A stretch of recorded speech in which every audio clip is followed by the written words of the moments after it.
Welcome back everyone to Jface Games. This is the third video in our series for TTRPG Equation, which is that I think tabletop role-playing games equal shared storytelling plus games plus toys.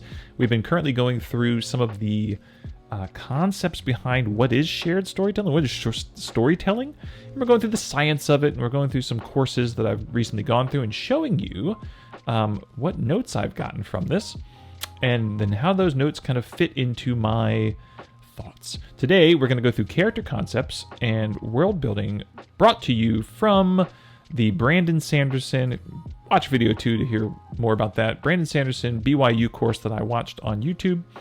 And so let's go right into it. Character concepts. Sanderson talks about having characters who have 3 continuums in order to sort of like conceptualize them, right? You have a likability continuum, you have a proactivity, and then a competence continuum. Likability is how much you actually empathize with them. Proactivity is how motivated they are towards achieving their goals and how much are they actually moving towards those. And then competence is how actually like good are they at the things that they're supposed to be good at, right? And so different characters will have different degrees of these, and each one of these is something that hopefully you're seeing move, right? You should see if likability is low during that story, you want to see that likability go up because it's showing progress, which we talked about in the last video. It's showing progress so it feels satisfying. Iconic heroes are characters that in essence, these are static, right? Your iconic heroes are the individuals that these are all maxed maybe, and they just never change. These are like superheroes. Superheroes never really change. They're always kind of the same. No, good comics, they do, yes. But most of your superheroes are sort of like, this is what they do. And so that's interesting in terms of what defines sort of an iconic hero. In the story of A New Hope, which Sanderson talks about in this series, he kind of talks about Leia being sort of an iconic hero in that first New Hope. She's already likable, she's highly proactive, and she's very competent. She's the one that's really leading the way in a lot of different scenarios. So she's an iconic hero, whereas Han Solo and Luke are very much different. Like Luke is high likability, low competence, not really proactive, right? And so anyways, very interesting to have these sort of different scales to make up a character. Other things you need to do, you need to establish the rooting interest, and I think this is you're rooting for that character interest. They have to have some sort of motivation, a goal, what they actually need, and it needs to be interesting, right? Why they can't have it. So in essence, they're going to have flaws, limitations, handicaps, which are the things that make it so why they can't actually have the goal they want, right? There's got to be some reason. And then there's got to be this other personal connection. You know, it's always got to make it personal. There's some sort of personal connection to the plot that's occurring, right? Characters should never act against their motivations. If they act against their motivations, that feels unsatisfying. It feels like you all of a sudden don't know the character. So, because of that, you want to have more than one motivation technically on a character. If they've only got one motivation, then it might be hard not to occasionally act against your motivation. So maybe you have a couple different motivations that are driving that character. And then finally, breaking down flaws, handicaps, and limitations. Flaws are the things that the character has that they should have been able to fix by now in their life, but they haven't. So it's something that they can learn to fix. And you, as a reader, are hoping that they learn how to fix it. And it's almost a promise that they're going to overcome their flaw at some point in time. A handicap is something that must be overcome that's not their fault, right? So I might have written this wrong, but a handicap is something they can't fix, right? They have to overcome it, but they can't fix it. And it's not their fault that they have it, right? That this is occurring. And then a limitation is something they don't want to fix, right? That it's a constraint, right? And the example he gave is Aunt May for Peter Parker. She always kind of comes in, something he's got to like save her or deal with, but it's just a limitation. We're not going to fix, Aunt May. So, well, let's take a look.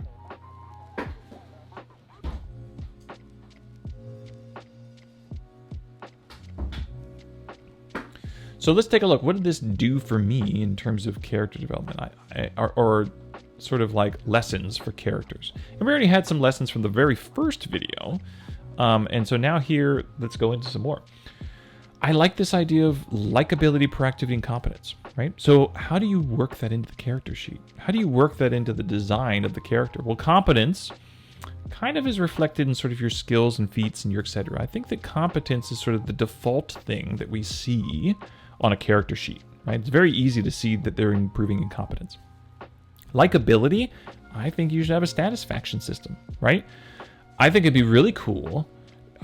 The idea I had was that maybe I'll have a faction system where it'll say something along the lines of like locally known, locally liked, locally loved, and then maybe something like worldly known, worldly liked, worldly loved, and then you might also have little like other options where instead of continuing up a path, you say locally, and then you have a little space for where locally, and then maybe you can add another one there, right? So I want to be locally known, and I want to be locally known in another location, as opposed to going straight into locally liked for that first location, whatever. This might show likability, and it also dovetails into our first video in terms of status seeking, right? You're gaining status in these locations because you're gaining likability. Likability isn't just improving your charisma skill, right? So I think that's really interesting. And then proactivity could be a goal-established system or a plot loop process. So we talked about this in video 2, where we talked about progress and payoffs and how you can show that in the character sheet. And I think that that would show this proactivity. You're moving towards your motivations, your goals. I want to establish more iconic heroes or NPCs in the world, because I think that what happens is that you have these very reliable narrative beats that are predictable by the players. When that person shows up, they're an icon, and you understand them, and so it gives you an anchor in that world or in that setting. Character needs goals and motivations on their sheet, and they probably need multiple motivations. Here it is, multiple motivations, so that they can work towards and progress. And then characters should have a mix of flaws, handicaps, and limitations, and you could tie these to why they have the status that they have to start with. And I think that this could be expanded on more, and we talked about this in video 1 in terms of having maybe a default setting that you could tap into different conditions that cause different effects. Not like, oh, you flee and you run, but instead this condition hits you. What's your character's default flaw, default handicap? Well, that's getting triggered, right? So now it feels more personal, which is interesting and more fun. What about world building concepts?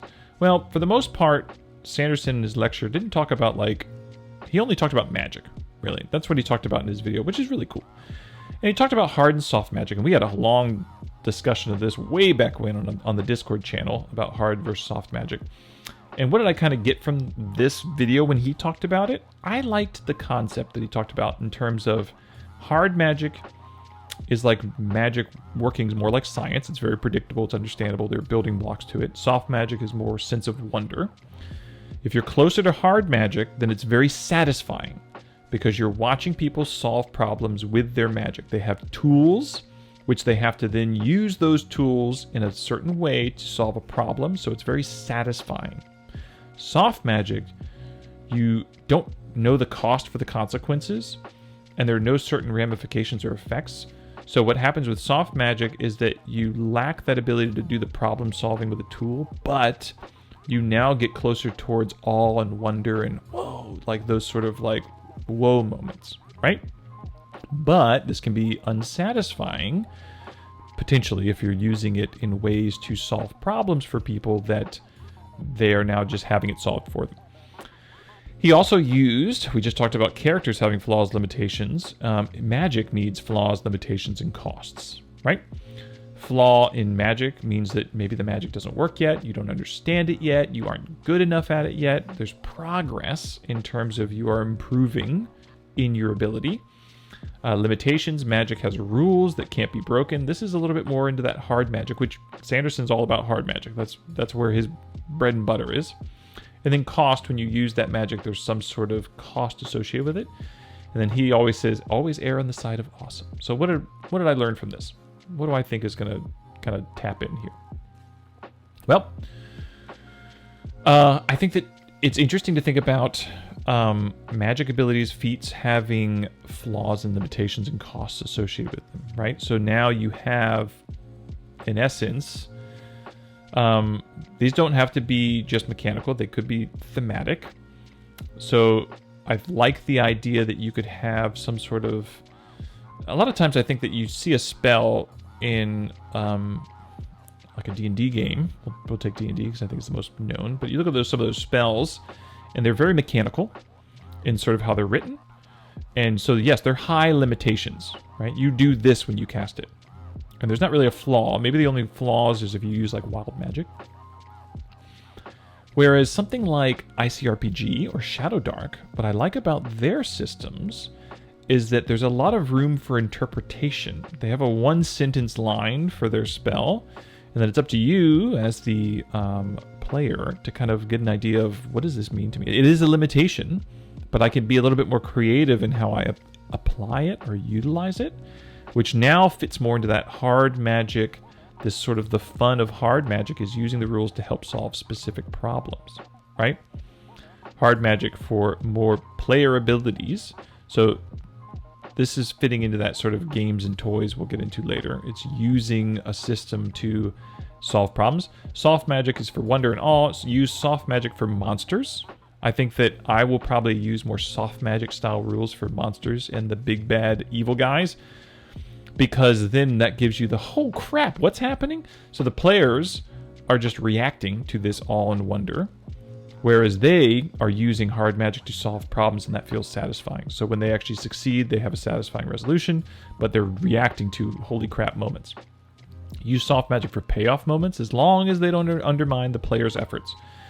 And we'll get that when we get into new powers a little bit. So those are my thoughts. I hope everyone's enjoying this series, because I enjoyed the hell out of putting this together, because it's changed a lot. I'll give a sneak peek here that here's my sneak peek on my current iteration of the game that I've been putting together.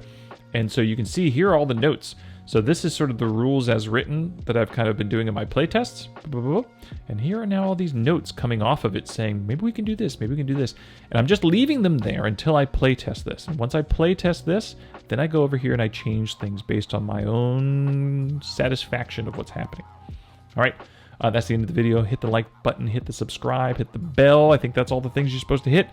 And tune in next time when we'll finish the storytelling aspect of this equation off, and we'll get into elements of plot.